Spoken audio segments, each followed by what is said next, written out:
RMN Drama presents Kini ang akong suliran. Sa bugtong tuyo nga kami makaalagad kaninyo, among gituyo pagmugna kining maong tulumanon nga pagatambagan nila ni Dr. ni Elaine Bathan nga mutabang sa pag-iway sa mga gumunhap ug kalibo nga inyong gihambin hilabi na sa punto legal. Dinisab si Dr. Rene Obra ang kaabag sa inyong suliran. Kini ang akong suliran. Kini ang akong suliran.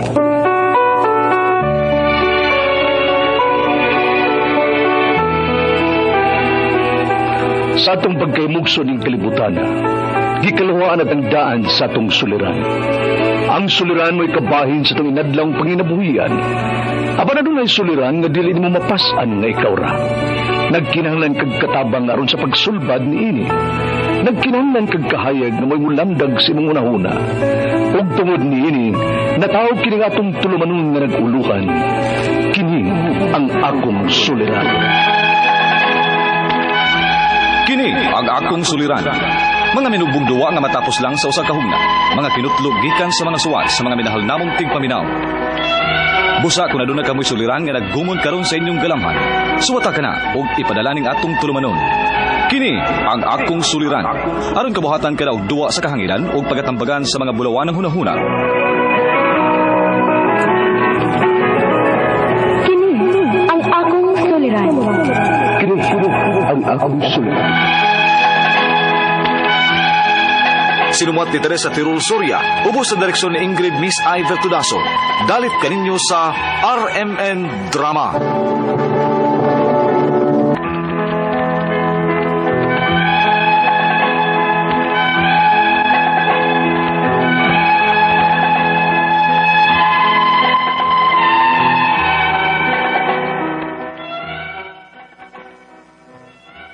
Mayong adlaw kanyong tanan nga nagpaminaw karon ning tulumanon, kini ang akong suliran. Ilabi na ninyo Dr. ni Obra ug Attorney Elaine Bathan. Ingon man sa mga artista nga maghatag og kinabuhi ning akong suwat suliran. Ako si Reyna, 32 years old ug minyo na. Nagpuyo sa Cebu City. Punto medikal kining akong suliran. Kabahin kini sa akong private part. Aron niyo sabtan, sugdon ko sa diyang daga pa ko og nito nga ang akong menstruation. Ingon ini ang mga panghitabo.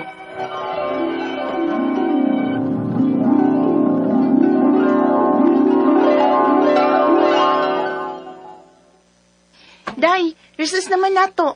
Mamalitag snack sa gawas na. Okay, sige ta na. Uy, hala Reyna. Unsa man na sa imong uniform, dugo? Unsa? Wala na, atuod, day. Naidugoy mo uniform, oh. Unsa?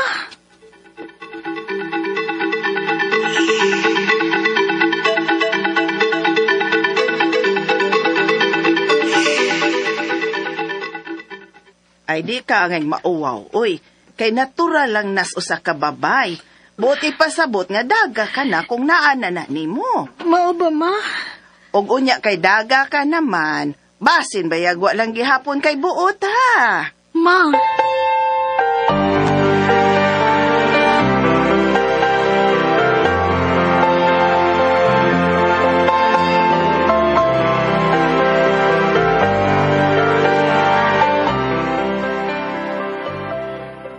Oh, ipalitan ta kag usa ka pack nga napkin. Kusog pa baghapon ang imong dugo? Dili naman kaayo, ma. Oh, mayo hinuon kong mao.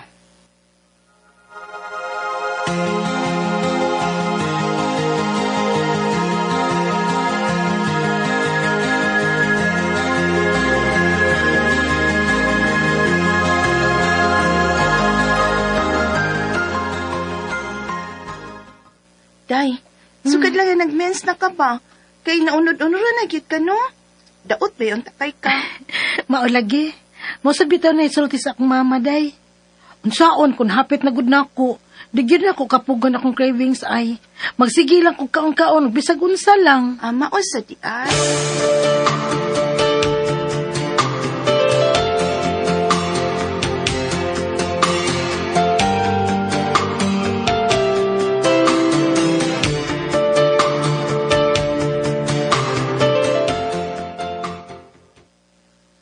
Kuyawa gud ni mo rin na. Hapit naman kada kaon nimo magsigi ka malag soft drinks. Ma, uhaw kaayo, uy. Lamis gid ka ay magsigig soft drinks. Ay, tungod sa tingali ni kay hapit na sad mo duaw na ako comments. Baya. Wa man in taon ko anang crave sa onas bag-o pa kong nadaga, uy. Karon naman lang ko makadungog ang inyong crave din, ha? Mama, sad, uy. Bisag maugig na akong gibati. Nahala, inom ba daghang tubig human nimo ana, ha? Oh, ma.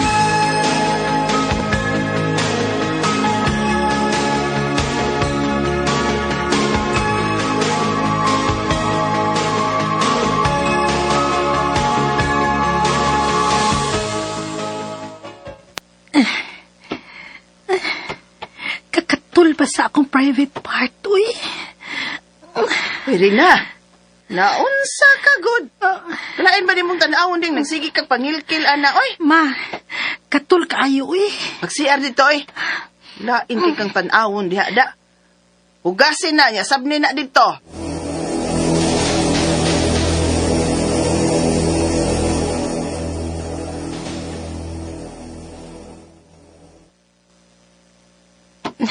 Sabunan ko nig maayo, bi. Kay katul gid kaayo, uy. Ngano man ni, oy?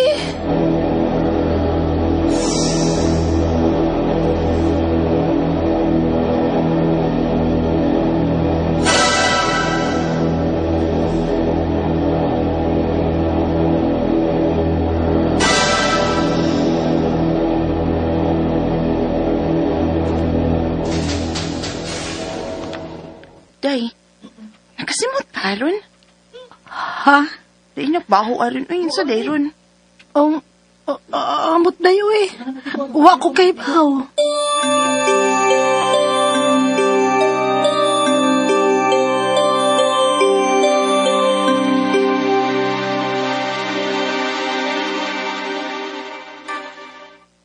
Posible nga tungod na nas imong mga gipangkaon.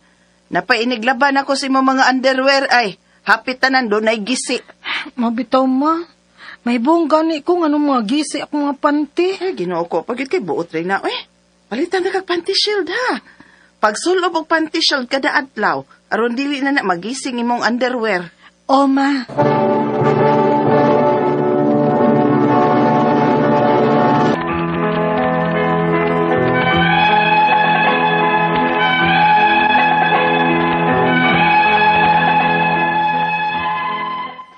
Sa tinuod lang, gipalitan gikog bagong set nga underwear sa akong mama.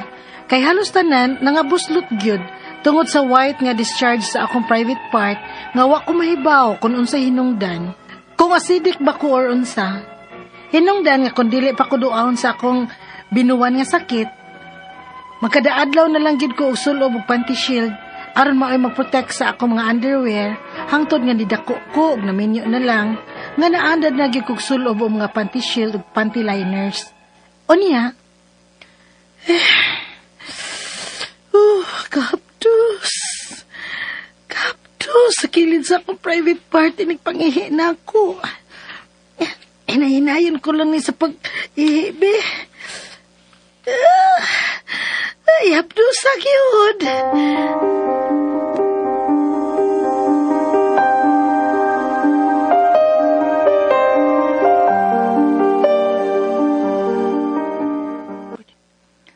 Basin og sa panty liner sab na. Basig nag-irritate na. Mabitay ako una, ma. Oh, kung naa ka din his inyong bay, ayaw na lang pagpanty liner. Sukad pa man adtong bag-o ka pang nadaga ng imong problema. Uy, wa pa gyud ay na mawa.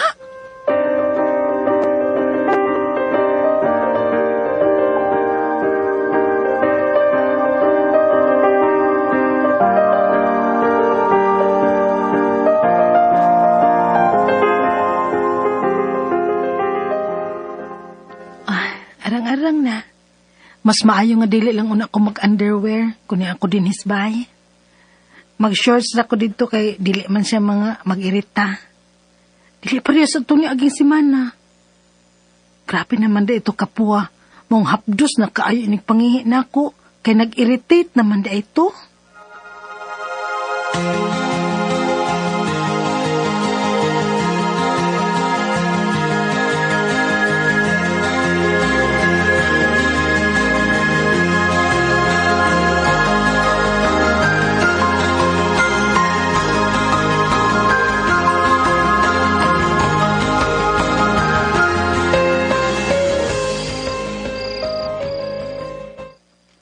Day, hangtod ron.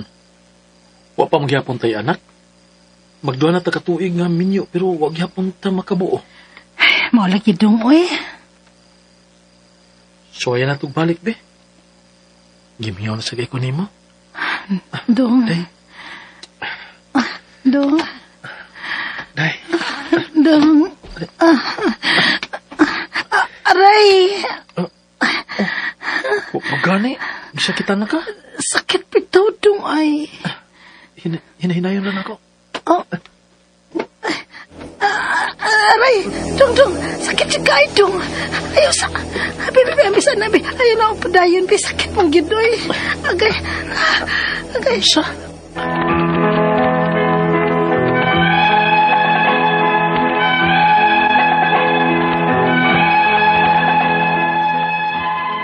Mo na akong labing gikahibod nga ron, kay nga nung kada sex na mo sa kumbana, sakit man. Ang ako mga pangutana mo kining mosunod, unang pangutana, posible ka nga dunay connection ang pagsakit sa ako every time nga mag-sex mi sa kumbana? Sa mga gipangmu nako sa una sa bago pa kong nadalaga, hangtod na lang karon kining akong pagkakatol, uusahay pagkahapdos around sa akong private part. Ikaduhang pangutana, sukad pa man ni sa bago pa kong nadalaga, nga muraglain og baho ang akong discharge, unya, mangatol og maayo ang around sa akong private part. Tungod ba kini sa akong mga gipangkaon o ang pagsigi na kog soft drinks sa una?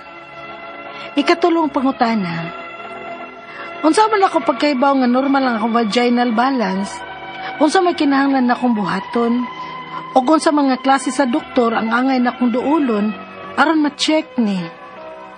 Ikaupat o katapusang pangutana. Dili sad kaha ang usa sa hinungdan nga nakatrigger ani, ang pagsigi na kog sulob o mga panty liners o panty shield. Posible sad kaha nga acidic ko. Maong mga gisi gyud ang mga underwear nako kun wa ko'y sulobon nga panty shield o baka panty liner. Unsa may kinahanglan na kong buhaton? Unsa may kinahanglan na kong likayan nga mga pagkaon ug mga imnunon aron dili siya matrigger? Doon na ba mo ikasuggest nga tambal for the meantime nga dili pa ko magpa-check up? Dili ra ba delikado kung matatauran kog papa-check up? Nag-agad ra man sad good miss among kwarta. Palihog, tabangi og tambagi ko. Kini ang akong suliran, Reyna. Mayong adlaw mga suking tig paminaw din sa tong programa kini nga akong suliran. Ani na sa bako si Dr. Rene Obra magiguban kaninyo karong adlaw. Ako motambag sa inyong medical problem kay medical doctor man ako, psychological, emotional ug behavioral kay usa man ako ka psychiatrist o mga problema sa mga ginadiling drugas kay usa man ako ka drug addiction specialist. Klase-klaseng pamaagi mamili lang mo unsaon sa pagpadala sa inyong mga sulat suliran rey kanamo. Pwede kanya padala sa mong email suliran_612@yahoo.com or sa atong Facebook account kini nga akong suliran official writers page o diri ba sa itong buwatan sa 3rd floor UCR Martinez Building Osmeña Boulevard ning Dakbayan. Ang atong makutlo nga pagtulunan karong adlaw mao kini the most loving thing we can do for someone is to accept them. The most loving thing we can do for someone is to accept them unconditionally. Ang atong magtatapos karong adlaw si Reyna, 52 years old, married, taga Cebu City. About niya sa iyang private parts, no? Ay mga problema ng iyang private parts, no? Musta mga taga Cebu City, mga taga Mabulo, no? Musta naman dahil si Dr. Ken Siliona, Colonel Virgilio Sinisa, Colonel John Albisa, Engineer Jerry Nadila, mga taga Villa Aurora Tennis Club. Musta naman si Lolong Bantilan, text sa bagot sa Lolong angan kuno sa mayor sa Karkar si Honorable Mayor Patrick Barsinas. Nakaduwa na kunit kini si Barsinas, Mayor Barsinas. Hindi ko maulaw mo na napil ni me.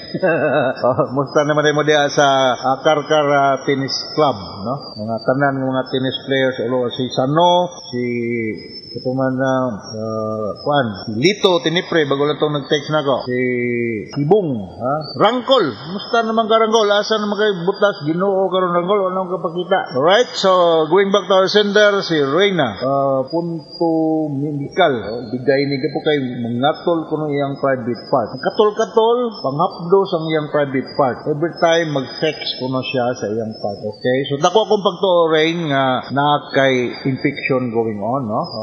Kinanglan nga imog yun ipa-test kay delikado sa rin mong partner o matakdan, no? Kining mga yeast infection, mga fungal infection, makakos na siya due to mga irritation, makakos na siya itchiness na discharges diya, no? Amo tay mga candidiasis, no? O fungal infection.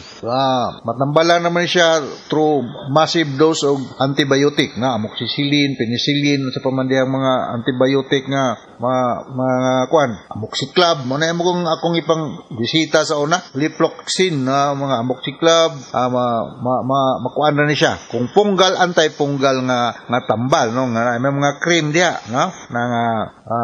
Micronazole, Monistat, Terconazole. These are mga anti-fungal nga mga tambal. So, dako akong pagtukay. Kung nanaga ni itchiness, dako ang kang na yeast infection, no? Since minark ko, no, kada pagkadalaga niya, 32 years old na si Reyna, nago ko na foul smelling discharge sa iyang kinatao, unya, katol around her private part. Tungod ba ko na sa pagkaon nga iyang kaon, gawas kung ikaw allergy. Allergy ka sa imong mga pagkaon. Pero kung wala lang kay allergy, akong pagtuo, Rain, kini siya due to infection. Yes, most likely, or candidiasis, no? Fungal infection. Imo gining tagaan ng mga tambala, kung balikon, kining Monistat, Terconazole, o kinalag antibiotic, amoxicillin, amoxicillin, penicillin, mga yan na. Timbakulang, o naa kay sexually transmitted disease. Now, we cannot rule that out. I do not know your sex partner, basin simbakulang, po, kasi positive, takdan ka. Pero kung naana ni siya, since minark, most likely, nag-originate nimo, no? So naanay normal inunta acidity or alkalinity ang vagina, no? So kanang naman kay feminine wash, ha? Inang limpiada ka naman ay baligya sa mga butika o sa mga department store, feminine wash na maka very hygienic ka, ha? Motambag sa imong doktor nga dili lang pug mapasagad kay kung naa man gana infection diha, kung limpiada ka magkukuhaan ng infection gid na everyday mag feminine wash gyud ka. Dili ka kini tungod kuno sa iyang panty line o panty shield, acidic ba kuno, mga gisi gud ang iyang underwear. Unsa ba kuno yung mga pagkaon nga ingon ta ang ngayon nga kanon aning mga problema, ha, no? So kanang pwede ra kagid mukaon aning mga ining mga vitamin rich food like vegetables, no? Avoid na lang mga acidic na naon. Of course, alcoholic, avoid that. Kanya, maka-trigger nga magkuhan kung ikaw hana kay hypersensitivity sa mga pagkaon like seafood, hindi kayo lang. Pero, akong balikon, ang pinaka-duol din ako manahunaan hinungdan ang infection nato sa mga private part because of yeast infection or fungal infection, no? So, doon ka ani og sakay, ubigay ni kay pa-speculum og samka, magdepende sa finding, you might be given ng antifungal medication or antibiotic, and then you do that feminine wash, very hygienic ang mahitabo, less ang tsansa nga mudaghan ang yeast infection than the fetus. Including your partner, ha? Di lang ikaw. Apil po lang yung partner kay basi rong hantod siya, apil siya na po daming problema, ha. Alright, nakasabot ka sa akong speaker nimo. Kung ganito sa libuan, millions nga naminaw sa itong programa kini akong suliran. Once again, ako si Dr. Rini Obra. Thank you very much for patronizing sa mga program sa amin. RMN, daghang kay taas kita greeting din sa itong lugar. So, Pamulo Baser sa Radio Mindanao Network Production Center, Radio Nationwide, Tatak RMN. Daghang salamat o mayong